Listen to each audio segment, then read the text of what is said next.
Welcome to Alberta Beatdown 2 Losers Bracket Finals here at OverKlocked Gaming and Computers. We've got RevSaroVati versus Dime, both players from, I think it's Revolution Esports, if I recall the name correctly. We're going to be here on Shatter Temple, MLG Shatter Temple, actually. And,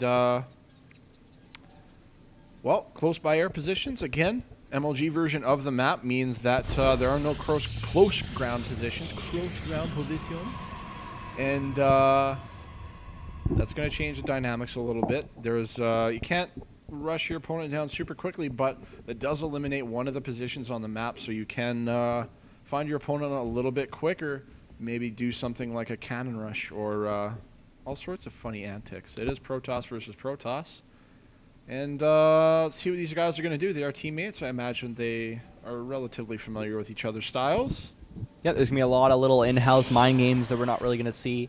We talked to RevSaroVati a little bit before the game, talking about Dark Templar and how Dime likes to do that a lot, so we'll see where it goes. Basically, there's a few different paths that modern PvP is going. Sure, there's still the popular 4-gate. There's the Korean 4-gate, where you just get 50 gas and you warp in a bunch of zealots. There's 3-gate Robo, or any variation of that, where you have 3 gateways in a Robo. And then you transition to Blink Stalker. There's straight up Blink Stalker. There's DT Rush. There's really not too much Stargate play, although the occasional thing happens. And I think most of us have seen the minigun Phoenix versus Phoenix PvP, which is my wet dream. But we'll go from there and we'll see what these players are going to do. We're seeing gas coming from both players. We're seeing that RevSaroVati's come up, or excuse me, Dime's gas come up a little bit faster. And we're not going to really see a whole lot of tech until the first Stalkers come out, because obviously you don't want to reveal to your opponent what you're doing, especially when they're your teammate and they're pretty familiar with your playstyle. Yeah, and now we can see Cybernetic scores going up at pretty much identical times for both players. It's important to note that Dimes is one whole StarCraft 2 second ahead, which is 660 milliseconds real time. If there's any of you guys who want to pull up your stats and crunch some numbers, you go right ahead and do that. So we're seeing a second gateway coming up from RevSaroVati. So basically the point of this build is get a bunch of quick stalkers and try to deny the possible 4-gate. And we are seeing Dime not cut Protoss just yet, so we don't know if he's going for 4-gate just yet. And Dime's actually gas stealing RevSaroVati. Now basically the point of that is to eliminate DTs. You take that second gas, it's really, really hard to go DTs. It's really hard to tech. And basically what it does in PvP, it asks you to 4-gate me. Let's do it. 4-gate me right now. I'm taking your gas. What are you going to do? I'm going to tech, you're not. This is going to happen. This is the way the game's going to end. And we're probably going to see the game end in 3 or 4 minutes.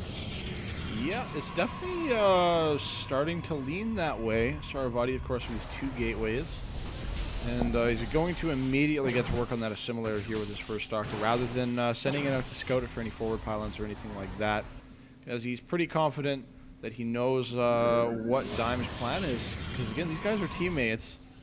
They can get a little bit more information just based on the games that they've placed in the past. I mean, RevSaroVati looks in the base of Dime and sees that, oh, he put that Cybernetics core there, and the only time I ever see him do that is when he 4-gates. So that's something that you kind of only know when you play a lot of games with the other person. Yeah, so we're seeing 3 gateways coming up for Dime, and we're seeing 4 gateways coming up for RevSaroVati. Now, the only thing I can complain about so far is that RevSaroVati did a typical 2-stalker opening when you get a really quick second gateway, and you get a few stalkers, and the only thing he didn't do, he sat in his base and killed the assimilator. He didn't, like, if Dime was 4-gating right now, he'd be really far behind, and we are seeing RevSaroVati drop a pylon, and we're going to see the first battle. Yeah, we take a quick look at the unit counts. So far, we can see 4 stalkers on the field for RevSaroVati, and 1 zealot, 1 sentry, and 1 stalker on the field for Dime. He does have a force field here. He could cut this army in half and try to deal with it one at a time. But with that zealot, it would be pretty beneficial to him. The RevSaroVati is going to be throwing down some pylons here, and he's gearing up to put on that 4-gate pressure, but he is going to pylon block himself temporarily. Yeah, so we're seeing Dime get his Twilight Council, and since he has sentries, I'm assuming he's going Blink, but we're seeing him put down 2 extra gateways to try to wall it off. But he's going to, with the pylons he has, he can't warp up on the high ground just yet. But we're going to have to see where the battle comes, because he's out of force fields and he has no units, so it's going to be a pretty big chance we're going to see RevSaroVati take game 1 here. Warping up on the high ground, he has vision, and here come the stalkers. They're taking out a sentry, and the zealots up in the mineral line. Yeah, and RevSaroVati still can't manage to get any more units up at that ramp. as Dime is just continuing to throw down those force fields on that ramp, and now the high ground vision is gone. And he's going to be able to finally get that gateway down, but the Zealots are actually going to be able to squeeze in. The Stalkers aren't quite skinny enough to actually get by, so they have no choice but to try and gun down some of those gateways. And now they're going to be in here, RevSaroVati in a very advantageous position, and the game is going to end just like that. Yep, he didn't get that early enough second sentry, so only had the one. And then as he was warping in sentry, he only gets one force field per time. And when he 4 gates, you can only hold off for so long. And he lost, that's it. Yeah, that's PvP for you. There you go. Ends just as fast as it starts.